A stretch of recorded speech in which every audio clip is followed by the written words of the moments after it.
Hello hi friends, आइए हरतालिका तीज व्रत कथा करते हैं। सूत जी बोले, जिन श्री पार्वती के घुंघराले केश वृक्षावर के फूलों से ढके हुए हैं और सुंदर एवं नए वस्त्रों का धारण करने वाली है तथा कलापों की माला से जिनका मस्तक शोभायान है और दिगंबर रूपधारी शंकर भगवान है, उनको नमस्कार है। कैलाश पर्वत की सुंदर विशाल चोटी पर विराजमान भगवान शंकर से गौरी जी ने पूछा, हे प्रभु, आप मुझे गुप्त से गुप्त किसी व्रत की कथा सुनाइए। हे स्वामी, यदि आप मुझ पर प्रसन्न हैं तो ऐसा व्रत सुनाने की कृपा करें जो सभी धर्मों पर सार हो और जिसके करने से थोड़ा परिश्रम हो और फल भी विशेष प्राप्त हो जाए। यह भी बताने की कृपा करें कि मैं अपनी पत्नी किस प्रकार से प्रभाव से हूँ। हे जगत के स्वामी, यदि मध्य अंत से रहित आप मेरे प्रति किस दान अथवा पुण्य के प्रभाव से हुए हैं। शंकर जी बोले, हे देवी सुनो, मैं तुमसे यह उत्तम व्रत कहता हूँ जो परम गोपनीय और मेरा स्वर्ग है।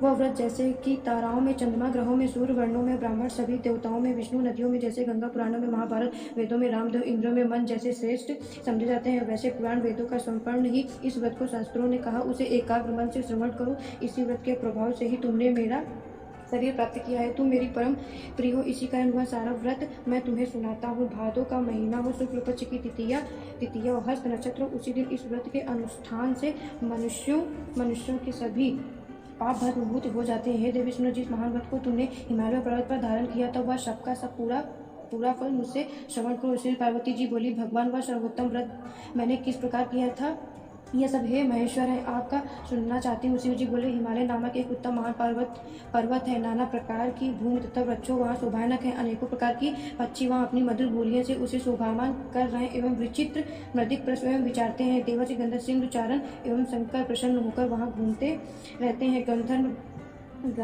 गायन करने में मग्न रहते हैं। नाना प्रकार की वाड़ियों तथा सोने की ऊंची चोटियां रूपी भुजाओं से यानी आकाश में दिखाई देता है। उसका आकाश में स्पर्श इस प्रकार से है जैसे कोई अपने मित्र के मंदिर को छू रहा हो। वह बर्फ से ढका रहता है। गंगा नदी के ध्वनि से वह सदा शब्दमान रहता है।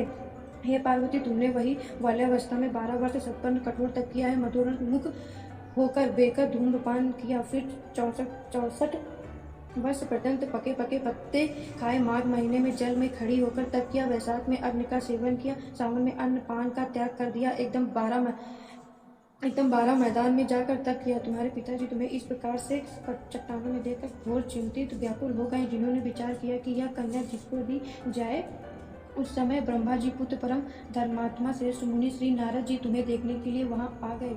उन्हें धर्मात्मक वापस देखकर हिमालय ने उनसे कहा, हे श्रेष्ठ मुनि, आपका आना शुभ हो। बड़े भाग्य से ही आप जैसे ऋषियों का आगमन होता है। कहीं आपका शुभागमन किस कारण से हुआ। श्री नारद मुनि बोले, हे पर्वतराज सुनिए, मुझे स्वयं विष्णु भगवान ने आपके पास भेजा है। आपकी यह कन्या रत्न है। किसी योग्य व्यक्ति को संपन्न करना ही उत्तम संसार से ब्रह्मा, इंद्र, शंकर इत्यादि देवताओं से वासुदेव श्रेष्ठ माने जाते हैं। इन्हें अपनी कन्या देना ही उत्तम है। मेरी तो यही संपत्ति है। हिमालय बोले, देव वासियों, वासुदेव श्री स्वयं ही जब कन्या के लिए प्रार्थना कर रहे हैं और आपके आगमन का भी यही आयोजन है, तो मैं अपनी कन्या उन्हें दे दूंगा। यह सुनकर नारद जी वहां से अज्ञात होकर अखंड चक्र गदा मृतधारी श्री विष्णु भगवान के पास पहुंचे। नारद जी बोले, हे देव, आपका विवाह सुनिश्चित हो गया है। इतना कहकर देववासियों नारद जी तो चले आए और उधर हिमालय राज में अपनी पुत्री गौरी से प्रसन्न होकर कहा, हे पुत्री, तुम्हें अखंड वज वासुदेव जी के व्रत देने का विचार कर लिया। पिताजी इस प्रकार के वचन सुनकर पार्वती अपनी सखी के घर गई और अत्यंत दुखित होकर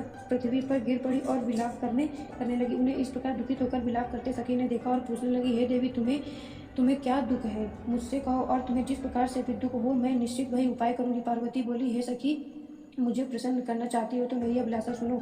हे सखी, मैं कुछ और चाहती हूँ। मेरे पिता कुछ और करना चाहते हैं, तो मैं अपना पति श्री महादेव जी को वर चुन चुकी हूँ। मेरे पिता इसके विपरीत करना चाहते हैं, इसीलिए हे प्यारी सखी, मैं अब अपनी देह त्याग कर दूंगी। अब पार्वती जी के ऐसे वचन सुन सखी कहा, हे पार्वती, तुम घबराओ नहीं। हम दोनों यहाँ से निकलकर ऐसे वन में पहुँच जाएंगे जिसे तुम्हारे पिता जान ही नहीं सकेंगे। इस प्रकार आपस में राय आके श्री पार्वती जी को वहां घोर वन से ले गई।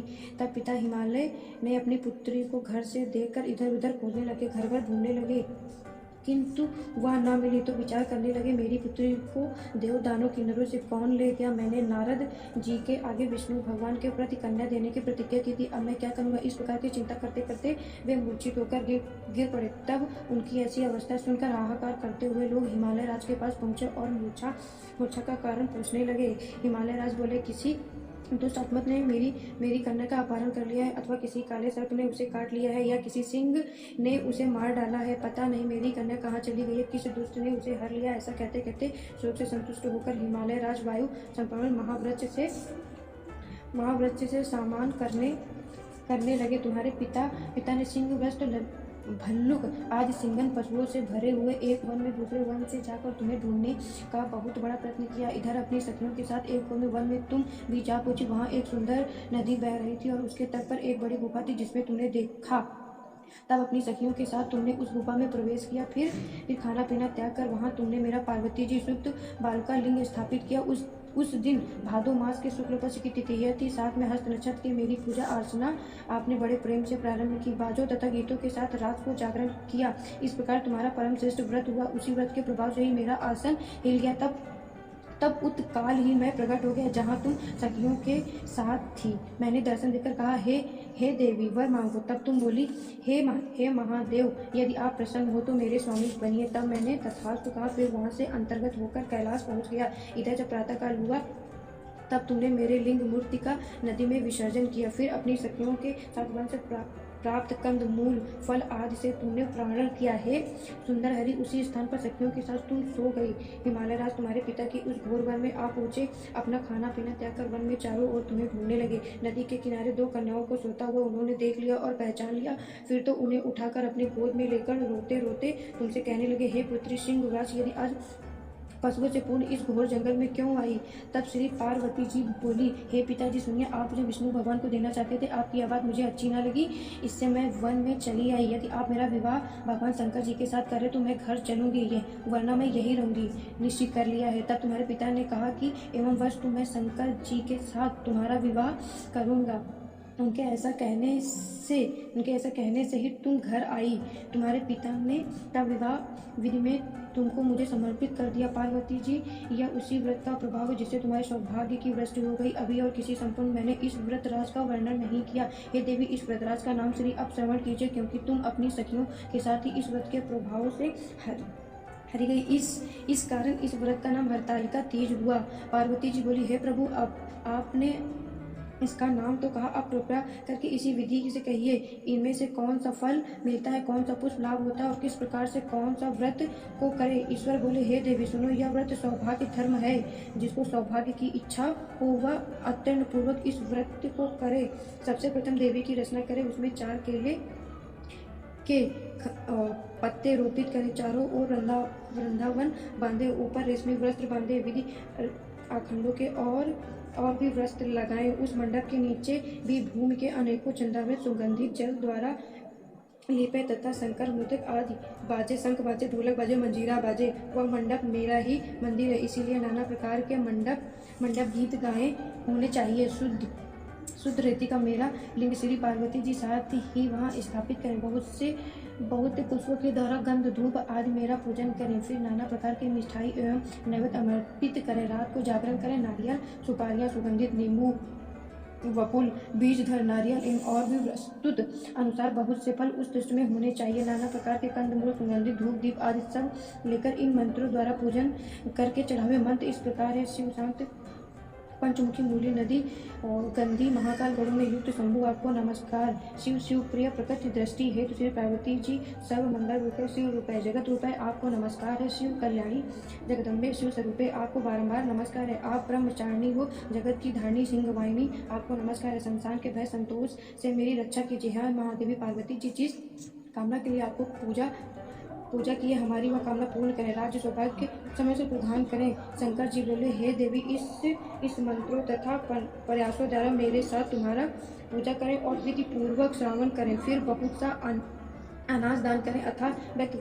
वस्त्र स्वर्ग गाय ब्राह्मणों को दें एवं ब्राह्मणों को आभूषण दक्षिण दें। स्त्रियों को भूषण आदि प्रदान करें। हे देवी, जो स्त्री अपने पति के साथ युक्त चिंत से इस सर्वश्रेष्ठ व्रत को सुनती है या करती है, उसके सभी पाप नष्ट हो जाते हैं। 7 जन्मों तक उसे राज्य की प्राप्ति होती है, सौभाग्य की वृष्टि होती है।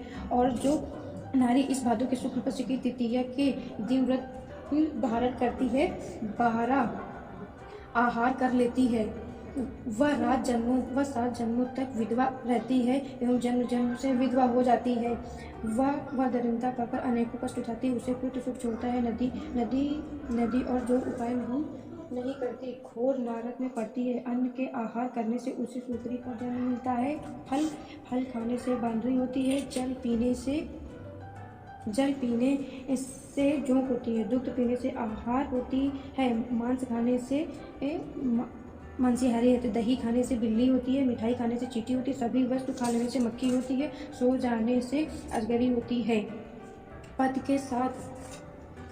पति को धोखा देने से सभी मुर्गी होती है। इसीलिए सभी स्त्री इस व्रत को जरूर करें। दूसरे दिन सोना, चांदी, तांबा अथवा बांस के पत्र के प्रारंभ को दान दें, पारण करें। अथवा जो स्त्री यह व्रत करती है वह मेरे समान पति पाती है और वो जब मरने लगती है तो तुम्हारे समान उसका रूप हो जाता है। उसे सब प्रकार के संसारिक घोर मुक्ति मिल जाती है। इस हरतालिका व्रत कथा सुन लेने से 1000 आखंड मेघ और सैकड़ों वाक पे यज्ञ करने का फल प्राप्त होता है। हे देवी, मैंने सभी व्रत में से उत्तम व्रत बतलाया है, जिसको करने से प्राणी सब पापों से छूट जाता है। अतः कथा समाप्त हुई। शिव जी आप सभी की कामना पूर्ण करें। हर हर महादेव, हर हर महादेव। अथवा लाइक एंड सब्सक्राइब करना ना भूलें।